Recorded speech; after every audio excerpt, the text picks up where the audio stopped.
Chapitre 15. La reconstruction. Les jours qui suivirent le départ d'Eric étaient teintés de solitude.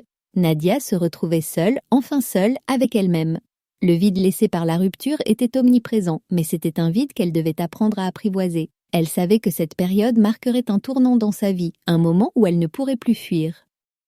Elle passa ses journées dans une semi-obscurité repensant à tout ce qu'elle avait perdu. Samir, qui avait été une échappatoire, n'était plus qu'un souvenir de passion éphémère.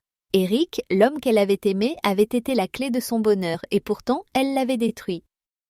Mais au fur et à mesure des semaines, un changement subtil commença à se produire.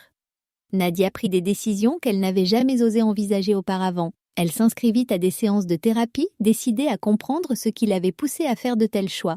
Elle commença à se redécouvrir, à regarder en elle-même et à admettre ses erreurs sans se cacher derrière la culpabilité. Un matin, elle se leva tôt, regarda son reflet dans le miroir et sourit timidement. Ce n'était pas encore la pleine guérison, mais elle était sur la voie. Nadia comprit qu'elle ne pouvait pas effacer son passé, mais elle pouvait choisir de ne pas se laisser définir par ses erreurs.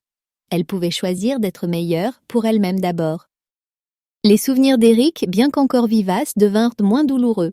Elle commença à les voir sous un nouveau jour, non comme un fardeau, mais comme une leçon de vie. Elle avait aimé profondément, et même si cela s'était terminé dans la douleur, elle savait qu'elle pourrait aimer à nouveau, un jour.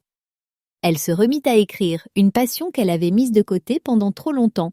Ses histoires, autrefois pleines de romances, devinrent plus introspectives, nourries de sa propre expérience. Elle découvrit que la vraie reconstruction venait du fait de se donner la permission de grandir, d'échouer et de recommencer. Nadia n'était plus la femme qu'elle avait été avant cette tempête. Elle avait appris à se reconstruire, à accepter ses erreurs et à s'accepter elle-même. La route serait longue, mais elle savait maintenant qu'elle avait le pouvoir de choisir son avenir.